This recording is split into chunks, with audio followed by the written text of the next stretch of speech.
Welcome on our special segment, Getting to Know Your CEO.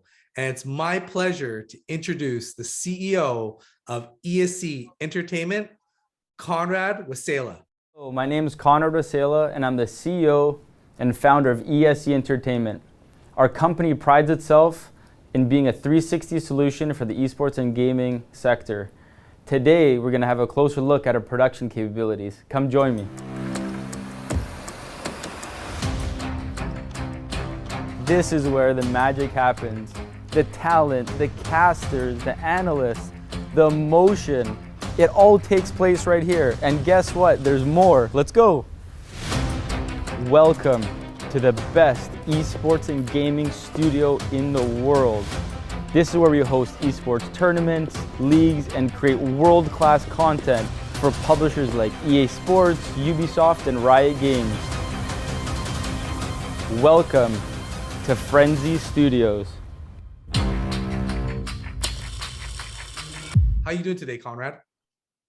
I'm amazing, man. Really excited to be on the show and glad we could do this, Roger. Awesome, man. We're happy to have you here. And you know what, man? I just want to get right into it. Having covered ESE previously before, right? In November. Since then, a tremendous amount of things have happened, right? And Conrad, I just saw recently in the press release, you guys have gone and hired a new chief operating officer. Tell us a little bit more about what's been happening with ESE.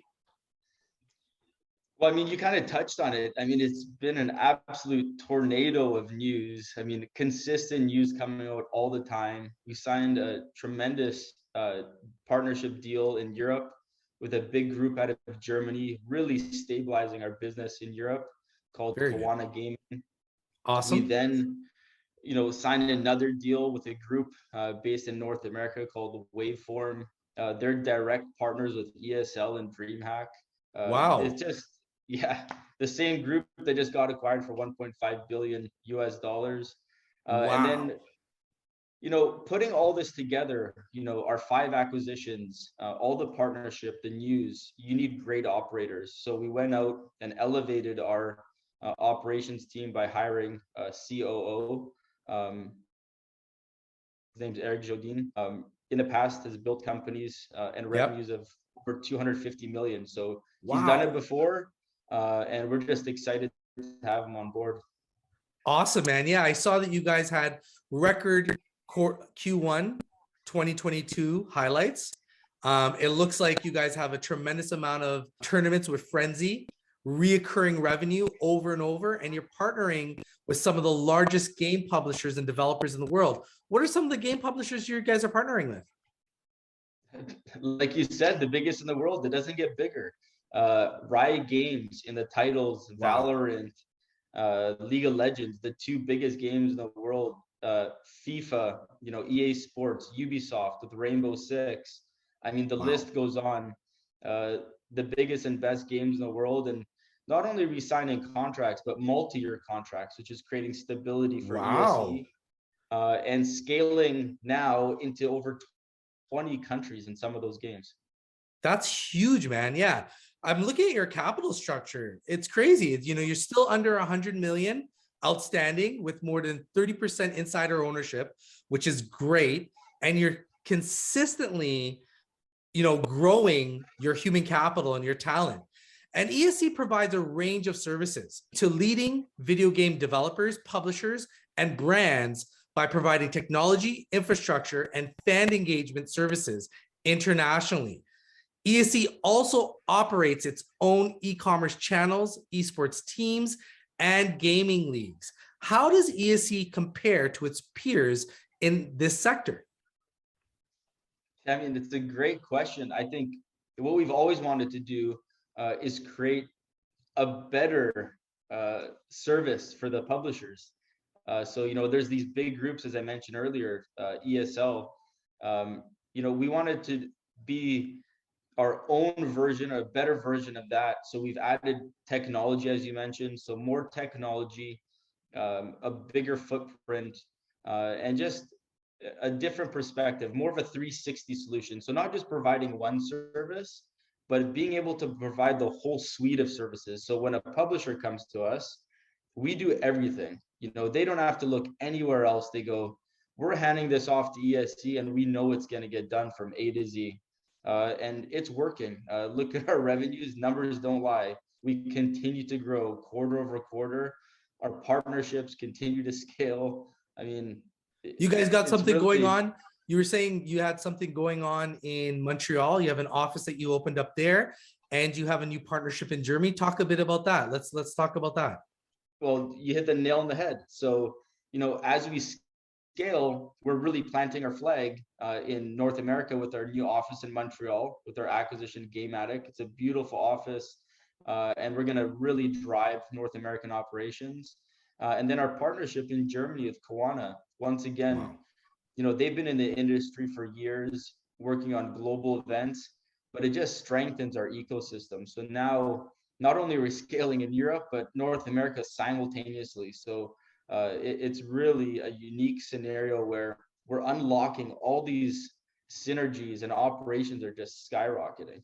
Awesome. And, you know, just like how you hired this new chief operating officer, I also hear through the grapevine, you were able to strategically recruit another individual from ESL that just got sold for $1.5 billion. Let's talk a bit about that acquisition of talent. Yeah, so it's really important to us. Operations all come down to, as you mentioned, human capital, great operators and great people. And we were able to bring some significant players over from ESL, one of them being the former head of sales for EMEA from Wow. ESL, which is a huge win That's for us. huge. And we're going to continue to stack on those elite operators. This is what it's all about. We've created this foundation now, but now it's just adding those tier one operators and just layering the business with just great people.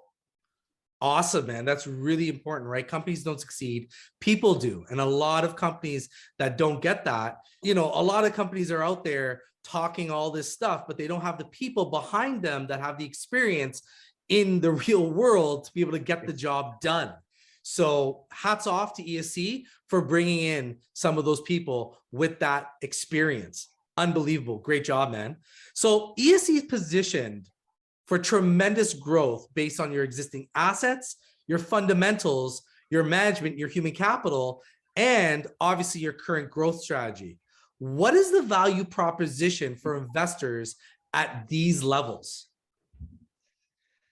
I think it's an unprecedented opportunity for investors who have been following our story and also who love the gaming industry. I mean, this is $100+ billion opportunity, the industry, and we're right in the middle of it. You know, we did our last financing at $1.40. So this is a Wow. premium. This is ground floor for people to re-enter into the story and Yep. stay long term. You look at some of the multiples in the industry are just unbelievable, right? 8 to 10 times revenue. You have groups like EGLX that are $500 million on the, you know, TSE and NASDAQ.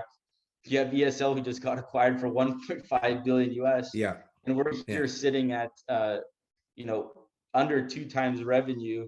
Yeah. Plus, you know, you look at, you know, our cap structure, and I mean, it's just, we're primed to just explode, right? It's just a very unique opportunity. Yeah. EGLX, even in this volatile market, is worth $500 million. And ESL being sold for 1.5 billion US. When you look at ESE and you look at the numbers that are, you know, being touted in this esports space, like it's huge. You know, like my son is even playing Valorant, right? My 12-year-old's playing Valorant. Like this video game space, this esports space, even in the summertime when it's supposedly hot and kids should be outside, people are playing video games and winning millions of dollars. You know, you look at some of the professional athletes out there, they're not even being as paid as much as some of these video game players, right? So when you look at ESE having a $70 million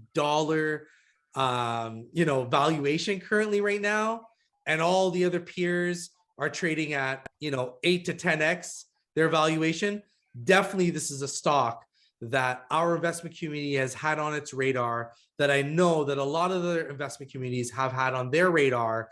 And this is something where, you know, I'm looking at this stock activity. I've been looking at it every day. I've been looking at it every week, and it looks like it's right now at a really interesting floor. It seems like it's not, people are holding, people are, they're not selling at these levels, which is a great sign. And I know that obviously, during the Wall Street bets movement last year, a lot of traders came in and out of a lot of stocks. And what goes up must come down, and what goes down must come up. And the companies with the great fundamentals and great management teams.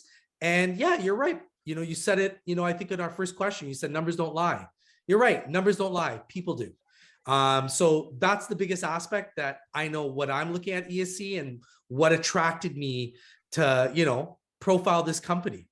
So is there anything else you want to talk to our investment audience about ESE in the coming year, why you think you guys will be at where you want to be? I think the most important thing is you just said it. Numbers don't lie. And our Q2 ends at the end of the month here, at the end of April. It's in Great. 2 weeks. So awesome. Our numbers are coming out fast. They're going to be out probably in June, mid-June. And that's when you'll see it for yourself. We are not going to stop growing. Our entire year is fully booked. We're already booking for 2023 and 2024. Very good. That tells you where we're going. We're thinking 2-3 years in advance. We are absolutely crushing it on the operation side, and that's not going to stop. We're more motivated than ever, and I've been saying it like a broken record. $1 billion+ market cap is my goal, immediate goal, and we're going to get there. Awesome, man. Well, you know what, man? As always, all the information being shared is for entertainment and educational purposes. And we here at the BFN are not licensed financial advisors, and no past performance guarantees future gains or losses, okay? But to keep on winning, though, you got to keep on watching, okay? And we appreciate your time here, Conrad. Thanks for taking the time to share with our investment audience your company's current status, and we look forward to seeing you in the future with more updates. I look forward to it too, man. Keep an eye out. Tons of news coming, and those numbers are coming out. Let's go. Thanks a lot, Conrad. Take care. Thank you.